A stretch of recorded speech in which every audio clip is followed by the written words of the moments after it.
చేసేదాకా only mass అనుకున్నారు. కానీ మిడిల్ క్లాస్కి అందరికీ ఆకర్షించే విధానంగా అన్స్టాపబుల్ షోలో ఎంత సింపుల్గా ఉంటారో అందరికీ పరిచయం అయింది. క్యాన్సర్ హాస్పిటల్ సేవలు గత 15 ఏళ్ళుగా క్యాన్సర్ హాస్పిటల్ సేవలు గత 15 ఏళ్ళుగా అనేక మందికి సేవలు అందజేశాము. బాలకృష్ణ గారు చెప్పినట్టు నేను కూడా ఇప్పుడు ఆ హాస్పిటల్లో ట్రస్టీగా గత 5 సంవత్సరాలుగా చేస్తున్నాను.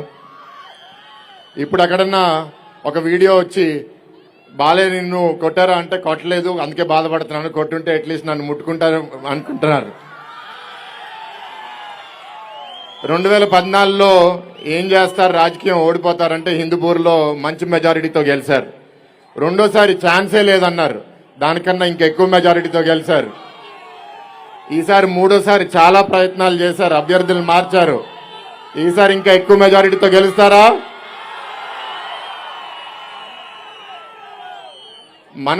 మనసు మంచిగా ఉన్నప్పుడు మంచి పనులు జరుగుతాయండి. దానికి బాలకృష్ణ గారే ఉదాహరణ. ఇవాళ రాజకీయంలో, సినిమా ఇండస్ట్రీలో చాలా మంది ఏంటంటే మాస్క్స్ వేసుకుంటారు, వాళ్ళ నిజస్వరూపం ఏంటో తెలియదు. కానీ బాలకృష్ణ గారు అంటే మనసులో ఏముందో నోరులో మొహంలో అదే ఉంటది. అట్లాంటి వాళ్ళు చాలా అరుదుగా ఉంటారు. ఇట్లాంటి వాళ్ళు మా అందరికీ ఆదర్శవంతమైన నాయకులు. నా మామగారు అవడం అనేది నా అదృష్టంగా నేను భావిస్తున్నాను. ఇవాళ ఈ ప్రభుత్వం ఏ అన్యాయం చేసిందనేది ఆల్రెడీ గణబాబు గారు, విష్ణురాజు గారు మాట్లాడారు. వాళ్ళు చెప్పినవన్నీ నేను మళ్ళీ రిపీట్ చేయను. కానీ ఇక్కడ చాలా మంది యువకులు కనపడుతున్నారు. మీలో ఎంతమందికి 5 సంవత్సరాల్లో మంచి ఉద్యోగాలు వచ్చినాయి? ఎవరికన్నా వచ్చినాయా? మీలో ఎంతమందికి మంచి ఉద్యోగాలు కావాలో చేతులు ఎత్తండి. మరి ఈ ప్రభుత్వం ఏం చేస్తుంది? 2014 నుంచి 19 మధ్యలో ఇండస్ట్రీస్ మినిస్ట్రీ ద్వారా తెలుగుదేశం ప్రభుత్వం, బీజేపీ ప్రభుత్వంలో 5 లక్షల ఉద్యోగాలు రాష్ట్ర వ్యాప్తంగా సృష్టించాం. ఉట్టి విశాఖపట్నంలో 70,000 ఉద్యోగాలు తీసుకొచ్చాం.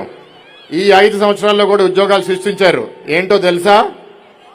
వాలంటీర్ ఉద్యోగాలు.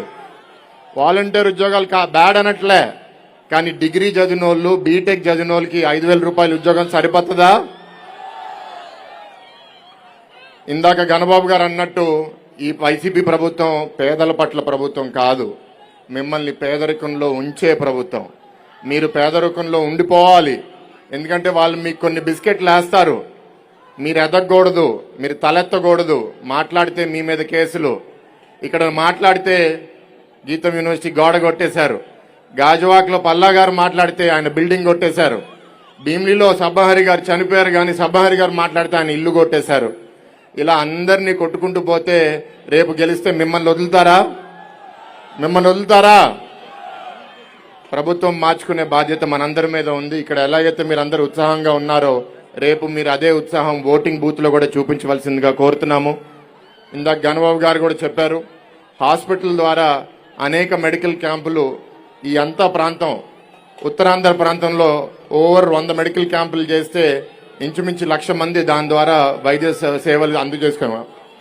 మొన్న నార్త్ నియోజకవర్గంలో అక్కడ క్యాంపు జరుగుతుందని నాకు తెలియదు.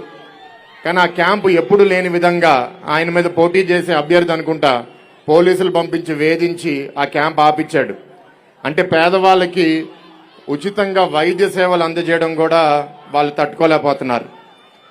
దాని తర్వాత మళ్ళీ కొన్ని రోజుల తర్వాత వైద్య శిబిరాలు మళ్ళీ స్టార్ట్ చేయడం జరిగింది. ఇలా చాలా ఆలోచనలు ఉన్నాయండి. లాస్ట్ టైం నేను ఓడిపోయినందుకు నేనేం బాధపడట్లేదు. జనసేన, బీజేపీ విడిగా పోటీ చేశాము. అయితే ఇప్పుడు సర్పంచ్కి నేను చాలా వీధులకు వెళ్ళాను. అక్కడ కార్పొరేటర్లు గెలిచారు. వీధిలో ఒక్క లైట్ పెట్టుకోలేకపోతున్నారు, ఒక డ్రైన్ రిపేర్ చేయలేకపోతున్నారు. నన్ను ఎంపీగా గెలిస్తే నన్ను ఏదన్నా చేయనిచ్చేవారా ఈ ప్రభుత్వం? ఏం చేయనిచ్చేవారు కాదు. అందుకే ఇవాళ నేను గెలవడమో, విష్ణురాజు గారు గెలవడమో, గణబాబు గారు గెలవడమో కాదు, ఈ కూటమిని మనందరం గెలిపించుకోవాలి. ఈ పాలన మారాలి. ఈ పాలన మారితేనే మేము ఏదన్నా చేయగలుగుతాం. మంచి ప్రభుత్వం తీసుకుని రావాలి. ఒక ఎంపీగా ఇక్కడ చాలా చేద్దాం అనుకుంటున్నాము.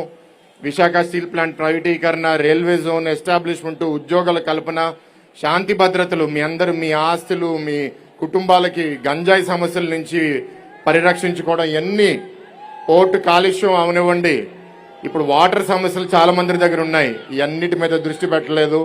గతంలో కూడా మీరు ఇక్కడ ఉత్తర నియోజకవర్గంలో, పశ్చిమ నియోజకవర్గంలో తెలుగుదేశం అభ్యర్థులను గెలిపించారు. కానీ గెలిచిన ప్రభుత్వం లేకపోవడం వల్ల మేము చేయలేకపోయాం. కానీ ఈసారి మీ అందరి ఆశీస్సులతో తప్పకుండా మీరు సైకిల్ గుర్తుకి, కమలం గుర్తుకి, గ్లాస్ గుర్తుకి వేసి చంద్రబాబు గారు, పవన్ కళ్యాణ్ గారు, మోడీ గారి నాయకత్వంలో ఈ రాష్ట్రం మళ్ళీ మంచి దారిలో తీసుకెళ్తాం. ఇందాకే తూర్పు నియోజకవర్గంతో పర్యటించాం. మళ్ళీ దీని తర్వాత ఎస్కోట నియోజకవర్గం కూడా వెళ్తున్నాం. మీ అందరు ఉత్సాహం చూస్తే మాట్లాడాలనిపిస్తుంది, కానీ బాలయ్య గారు మాట్లాడినివ్వండి. సినిమా డైలాగ్ ఉంటుంది.